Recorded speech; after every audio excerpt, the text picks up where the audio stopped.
Hello friends, welcome back again to our YouTube channel HAP World. Please do not forget to like the video, subscribe the channel and to press the bell icon if you are liking the videos. This is the video regarding the first chapter and the introduction part of the anatomy and physiology. Before completing any chapter and completing any unit, it is very important to know that what the anatomy and physiology are actually. Okay, so we are further moving on the definition of anatomy.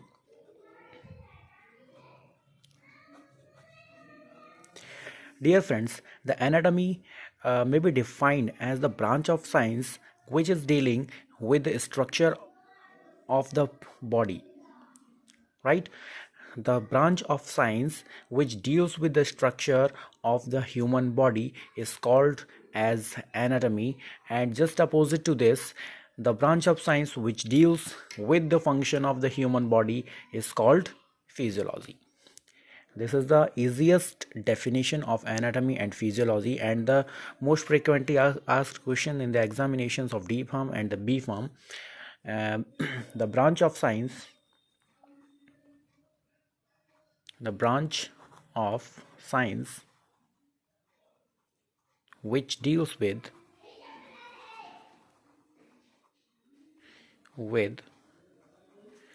the study of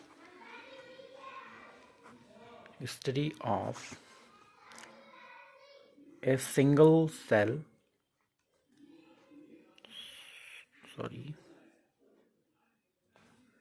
a single cell, a tissue, a organ system,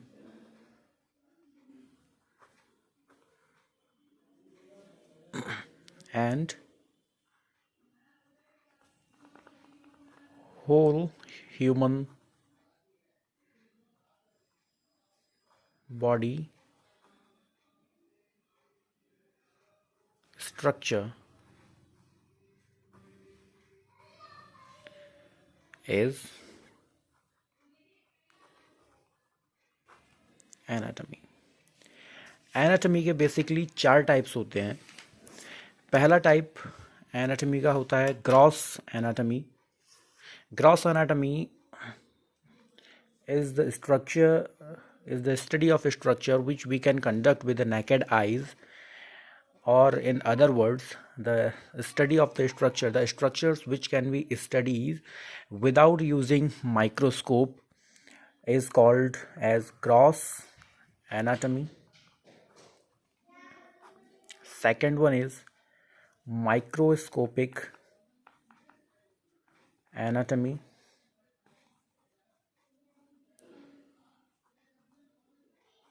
Third one is developmental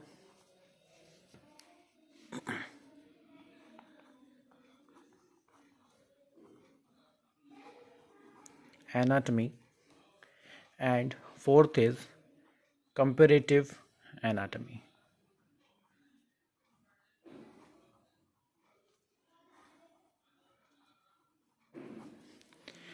gross anatomy वो anatomy होती है जिसमें हम बिना microscope के use के किसी भी ऑर्गन की या किसी भी टिश्यू की या फिर किसी भी पार्ट की स्ट्रक्चर को आसानी से स्टडी कर सकते हैं. That is called gross anatomy. Microscopic anatomy वो होती है जिसमें हम लोग किसी आर्टिफिशियल आई का या फिर माइक्रोस्कोप का यूज़ करते हैं, जैसे कि साइटोलॉजी जो होती है, that is a kind of microscopic anatomy. Cytology जो होती है, साइटोलॉजी में be defined as the study of cell, जिसमें हम लोग सेल्स की स्टडी करते हैं. मींस सेल की स्ट्रक्चर, सेल ऑर्गेनल, सेल के फंक्शंस जो होते हैं उन सभी की स्टडी को हम लोग साइटोलॉजी कहते हैं. Second one is histology. Histology may be defined as the study of the tissue. The collection means the tissue is formed by the junction of cells, and the study of the tissues is called as histology. And the third one is organology. Organology होती है organology जो होती है that is the study about organ, study about the organ, their anatomy and their physiology is called as the anatomy and physiology of organ or the organology. Next definition is physiology.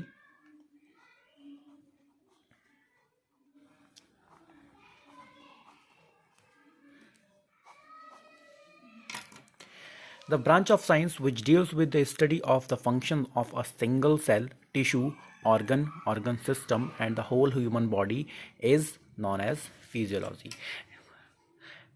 Anatomy में हम लोग किसी एक single cell की या tissue की या organ की या ऑर्गन सिस्टम या फिर पूरी बॉडी की स्ट्रक्चर की बात कर रहे थे, ठीक है। वहीं पर हम लोग फिजियोलॉजी में किसी एक सेल, टिश्यू, ऑर्गन,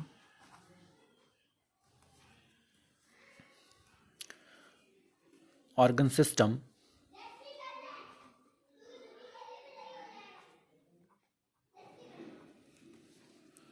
या फिर पूरी बॉडी की बात करते हैं। इसको हम लोग बॉडी की जगह ऑर्गेनिज्म भी लिख सकते हैं, तो कोई परेशानी नहीं होगी।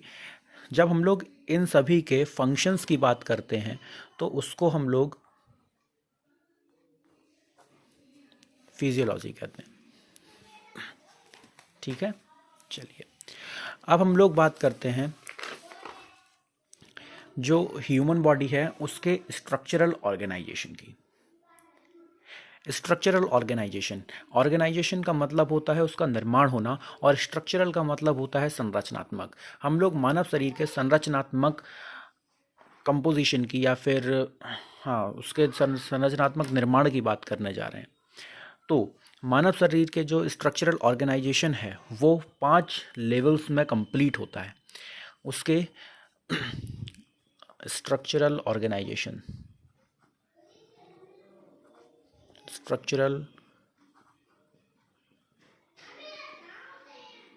Organisation of human body. Human body का स्ट्रक्चरल ऑर्गेनाइजेशन 5 लेवल्स में डिवाइडेड होता है। 5 लेवल्स में जब डिवाइड होता है तो उसके 5 लेवल जो होते हैं उनमें सबसे पहला लेवल होता है, first one is chemical level,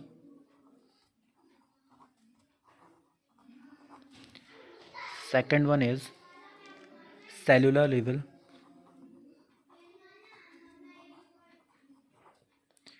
third one is tissue level and fourth one is organ level,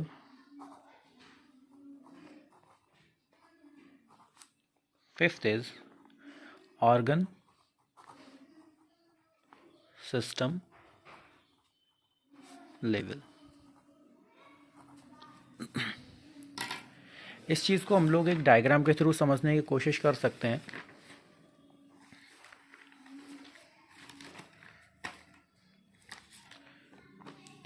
ये जो डायग्राम आप लोगों को अब मैं इसमें दिखा रहा हूँ, इसमें हम लोग इसको पूरी तरीके से इन्हीं 5 लेवल्स के अंदर डिवाइड कर सकते हैं। जैसा कि मैंने आपको बताया, केमिकल लेवल जो मैंने आपको बताया, एटम और molecules, atom and molecule level जो यहाँ पर हम लोगों ने देख रहे हैं, this level is the chemical level, this is chemical level. This cell, ये एक एटम या फिर 2 या 2 से अधिक एटम मिल गए तो उन्होंने बना दिया एक मॉलिक्यूल, और मॉलिक्यूल ने कंस्टिट्यूटिवली बना दी सेल। सेल के निर्माण होने के बाद में जो लेवल आता है यहाँ पर, this is the cellular level. Then 2 या 2 से ज़्यादा सेल जब आपस में जंक्शन करती हैं तो जंक्शन करने के बाद में यही सेल्स मिलकर के बनाती हैं टिश्यू। तो ये जो लेवल आएगा, ये लेवल होगा टिश्यू लेवल।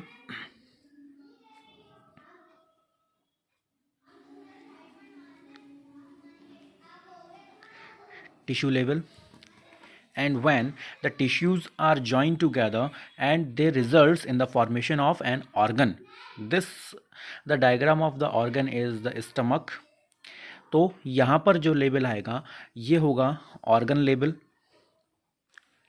ये ऑर्गन लिखा हुआ है सामने, इसी के नीचे मैं लेबल लगा देता हूँ ऑर्गन लेवल। और ये जो है ऑर्गन सिस्टम है, ये हमारा 5वां लेवल होता है जिसको हम लोग कहते हैं organ system level. And these 5 levels, after the comparison of these 5 levels, and human organization or the human body is completed. इसी तरीके से हमारे पूरी बॉडी के अंदर 12 सिस्टम होते हैं, एक ह्यूमन बॉडी के अंदर 12 सिस्टम होते हैं। Let me show you the list of the 12 body systems. The first one is the circulatory system, और दूसरे शब्दों में सिस्टम को हम लोग कहते हैं कार्डियोवैस्कुलर सिस्टम। इसको सर्कुलेटरी सिस्टम हम लोग इसीलिए कहते हैं क्योंकि इसका काम होता है कि ये पूरी बॉडी के अंदर ब्लड को सर्कुलेट करता है from the heart, arteries and veins. ठीक है, और इसका मेन फंक्शन ये होता है कि ये ऑक्सीजन और न्यूट्रिएंट्स बाकी ऑर्गन्स को और सेल्स को डिलीवर करता है, और उसका जो वेस्ट प्रोडक्ट होता है means the carbon dioxide, NO and other harmful gases formed after the metabolism process inside the body, उसको ये क्या करेगा कि ये बाहर निकालने का काम करता है।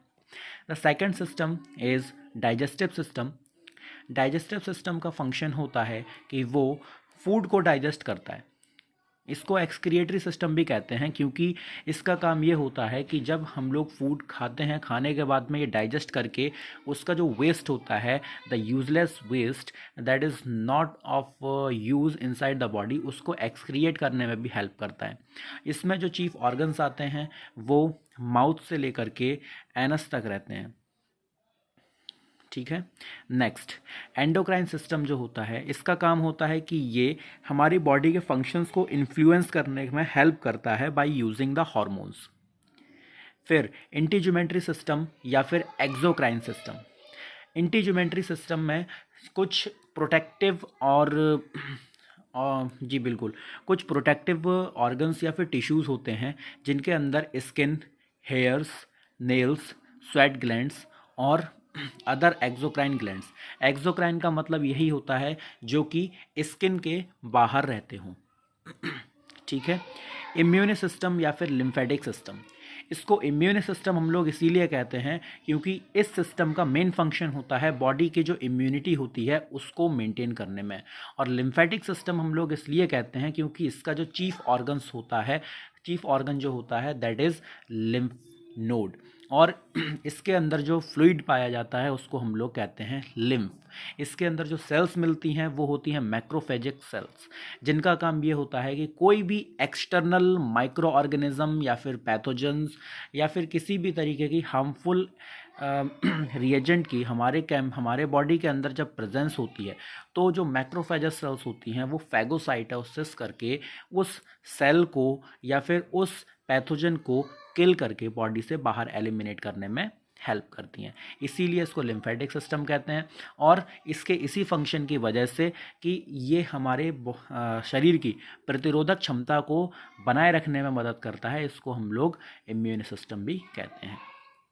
Next sixth one is muscular system. नाम से ही समझ में आ रहा होगा, मस्कुलर यानी कि मसल्स, मसल्स यानी कि मांसपेशियाँ। ठीक है, इसका काम ये होता है कि ये हमारे पूरी बॉडी को मूवमेंट प्रोवाइड करने में हेल्प करता है बाय यूजिंग मसल्स। जैसे कि कार्डियक मसल्स जो कि हमारे सर्कुलेटरी सिस्टम में प्रेजेंट होती हैं, कार्डियक मसल्स यानी कि हार्ट मसल्स होती हैं। देन स्मूथ मसल्स जो कि हमारे डाइजेस्टिव सिस्टम में भी प्रेजेंट होती हैं, रेस्पिरेटरी सिस्टम में भी प्रेजेंट होती हैं और रीनल सिस्टम में भी प्रेजेंट होती हैं। और इसके बाद में जो होती हैं स्केलेटल मसल्स। स्केलेटल मसल्स जो होती हैं they are in are conscious control, means उनको हम अपनी एक्टिविटीज़ के अकॉर्डिंग रेगुलेट करते हैं, जैसे कि हैंड, लेग्स एक्सेट्रास एक्सेट्रास, वो होती हैं हमारे skeletal muscles. Okay, next seven system is nervous system. इसको हम लोग हिंदी में तंत्रिका तंत्र के नाम से जानते हैं। और नर्वस सिस्टम जो होता है, इसका काम होता है कि ये न्यूरॉन सेल्स, नर्वस सेल्स यानी कि न्यूरॉन्स की हेल्प से पूरी बॉडी के अंदर नर्व इम्पल्स को ट्रैवल कराते हैं और किसी भी तरीके से सेंस हमको करवाते हैं। ठीक है, then renal system and the urinary system. मैंने अभी जस्ट थोड़ी देर पहले ही रीनल सिस्टम और यूरिनरी सिस्टम की बात करी थी। इसका काम होता है कि ये पूरी बॉडी के अंदर ब्लड को फिल्टर करने का काम करता है। जो किडनीज होती हैं, किडनीज में नेफ्रॉन प्रेजेंट होते हैं। नेफ्रॉन जो होता है that is the primary functional and the structural unit of kidney. इस किडनी के अंदर क्या होगा कि जो ब्लड इम्प्योर ब्लड है, और बिल्कुल जो इम्प्योर ब्लड होता है, ये उसको प्योर करने का काम करता है और यूरिन के फॉर्मेशन में हेल्प करता है। ठीक है, reproductive system, the sex organs required for the production of offsprings means, इसका काम होता है कि ये रिप्रोडक्शन करने के लिए हेल्पफुल होता है। रेस्पिरेटरी सिस्टम, जी, ये जो सिस्टम होता है ये ब्रीदिंग के काम आता है। Means the chief function of the respiratory system is to exchange the gases, means to inhale the oxygen and to exhale the carbon dioxide outside the body and inside the body. Skeletal system, skeletal system is the study about a bony framework present inside our body. Total 206 or 206 numbers of the bodies, bones are present in our body. Okay, then hematopoietic, system जो होता है that creates the cell that travel in the blood. Simple, these are the 12 body system with the help of which a human body is composed. That's it with the today's lecture. For any queries and the doubt, you may comment your questions and definitely I am going to answer your queries in the next videos. Thank you so much.